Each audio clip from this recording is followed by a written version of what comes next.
Hot Toys ci riprova con Ahsoka, questa volta con una doll tratta dalla serie TV a lei dedicata, Star Wars Ahsoka.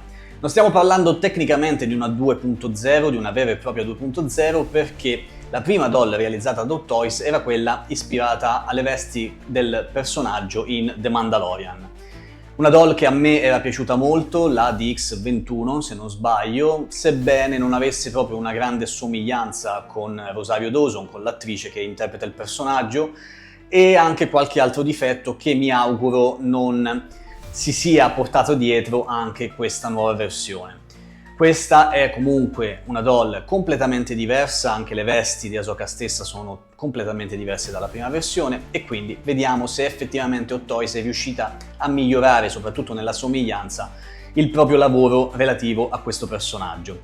Io vi ricordo come sempre che l'ho acquistata sul colossolinerd.com, di cui trovate il link qui sotto in descrizione, e quindi ragazzi non ci resta che scoprirlo, via con l'unboxing e partiamo con gli accessori.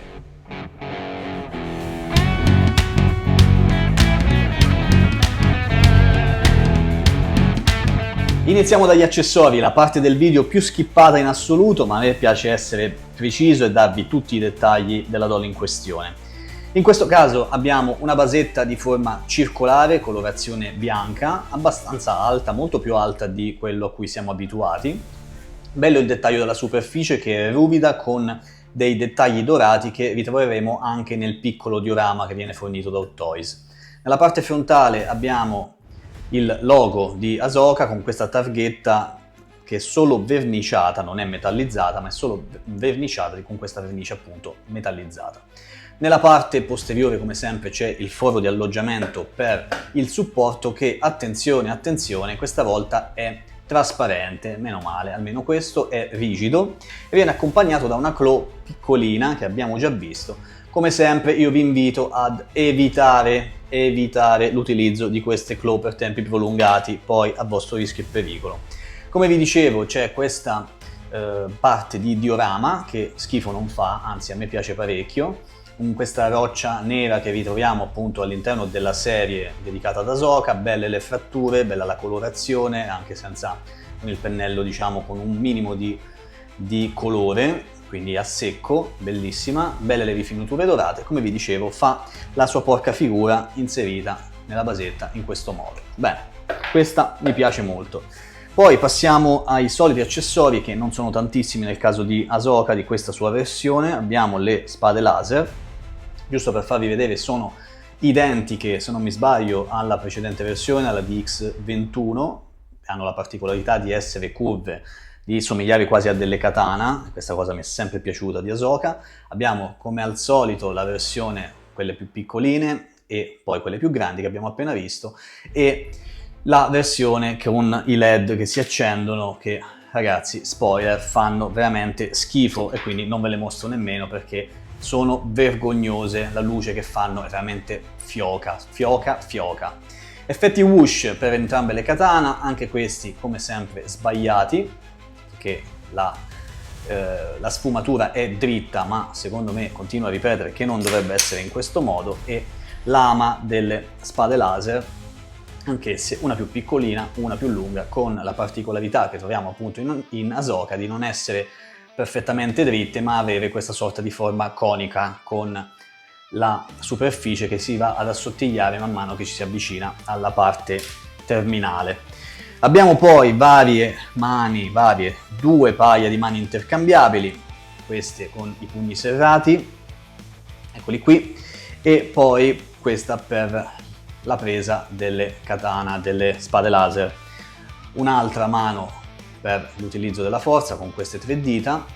E per quanto riguarda il dettaglio, il colore della pelle, adesso dovrei fare un confronto con il body della doll, ma comunque mi sembra abbastanza fedele, unghie scolpite e anche la rappresentazione del guanto non male, con questa colorazione di un bianco sporco tendente al giallo e la parte delle nocche anche qui scolpite con un minimo di weathering.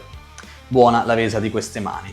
Abbiamo poi il cape, la mantella, diciamo, con cappuccio, caratteristica di questa versione di Ahsoka bianca. Se non avete visto la serie andatevela a guardare per scoprirne il motivo. Questa magari ne parleremo un pochino più nel dettaglio più tardi, quando faremo un po' di pose per la doll. Comunque ha il mantello cablato, molto grande anche perché deve ospitare la testa di Ahsoka con tutto il Lekku, quindi lo spazio insomma da coprire è parecchio. Per il resto niente cablaggio, abbastanza ben fatta con le bordature come al solito un pochino strappate, ma nessun segno di weathering se non mi sbaglio, cosa che tra l'altro avrei gradito. Secondo head sculpt, in questo caso stiamo parlando di un viso. Qui intanto vi faccio vedere i joystick che non sono accessibili, quindi servirà l'aggeggino insomma che fornisce Hot Toys di solito per ruotare gli occhi, e questo head sculpt mi fa strano, nel senso, e questo è quello un po' più arrabbiato, quello più da utilizzare per le fasi concitate, nelle fasi di combattimento per esempio. Non lo so, c'è un po' di veridicità ma non mi convince del tutto, poi dovrò provarlo appunto nella fase di posing su Ahsoka per vedere se cambio idea, ma per il momento diciamo che non mi convince al 100%. Adesso andiamo a vedere la doll.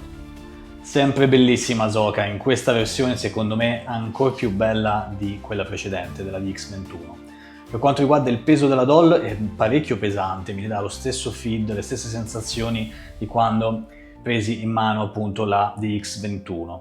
Bellissimo il vestiario in stile samurai che vedremo tra un istante, adesso mi soffermerei principalmente sull'head sculpt. In questo caso ragazzi, in quanto a somiglianza a Rosario Dawson, veramente non c'è assolutamente paragone con la versione precedente. Qui siamo su altissimi livelli e secondo me il lavoro che è stato fatto è eccellente. Il colore della pelle che si rifà molto a quello che vediamo anche poi sul resto del body, almeno su quel poco che è visibile, è azzeccatissimo. Anche gli occhi belli grandi con questo colore molto intenso, e vi ricordo che possono essere ruotati a piacimento, anche bocca, naso, insomma le fattezze, i tratti somatici di Rosario Dawson io ce li vedo tutti, e prenderà ancora più espressività quando andremo a ruotare gli occhi. Ha come sempre questa sorta di fermaio, diciamo, di cerchietto per tenere il Lekku, che come nella versione della DX21 è riprodotto piuttosto fedelmente. Ha un colore leggermente diverso, se non mi sbaglio, in questo caso è un po' più chiaro e dovrebbe essere cablato, però ragazzi, qui il solito cablaggio di questo tipo su questo tipo di scultura, che secondo me praticamente è inesistente. C'è, ma è come se non ci fosse.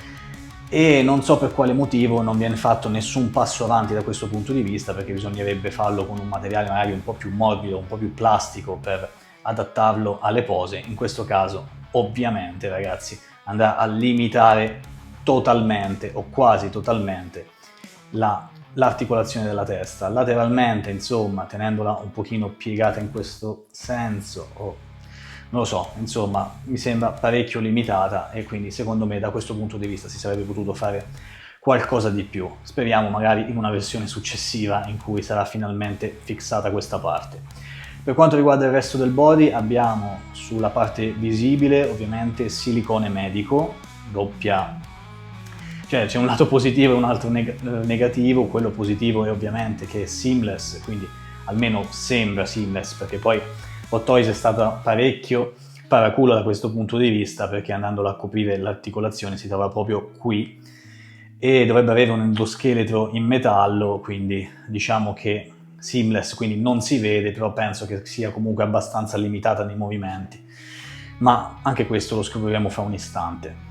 E il lato negativo invece è proprio il fatto che il silicone medico non so quanto effettivamente potrà durare nel tempo e se potrà essere stressato in pose stressanti per tanto tempo. Vedremo quali saranno gli effetti poi sul lungo termine. Per il resto comunque, come vi dicevo, è ottima la sensazione anche al tatto, risulta morbido, risulta molto naturale.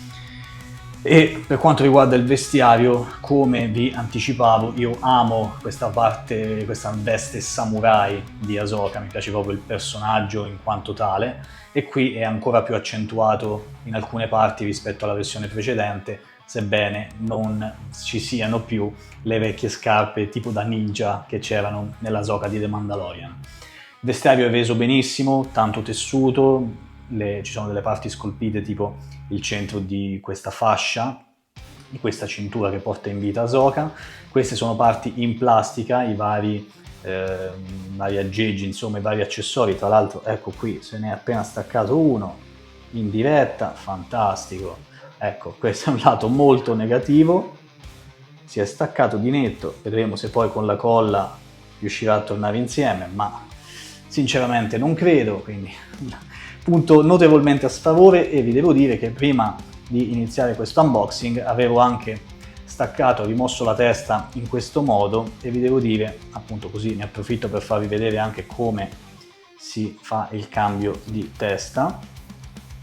Ecco, come vedete non è proprio semplicissimo e immediato, ma questo magnete, come al solito, come vedete già è un pochino sollevato nonostante io l'avessi incollato, ma come succede spesso anche in altre doll, in Cad Bane, in altre doll con questo sistema di magneti, questo era completamente staccato. Probabilmente lo attaccano con lo sputo, non so che cosa facciano, ma comunque questa cosa è parecchio negativa e non mi piace assolutamente. Quindi diciamo che i materiali in questo caso, non so per quale motivo, ma sono veramente molto fragili, e sto cercando di contenere la rabbia in questo momento perché sto girando il video, perché sennò sarebbero partiti diversi peccati per questa parte, che tra l'altro è anche molto visibile e molto piccola, quindi non so effettivamente quanto la colla possa sistemare il tutto. Vedremo ragazzi, vedremo, e ve lo farò ovviamente sapere poi nella fase finale del video.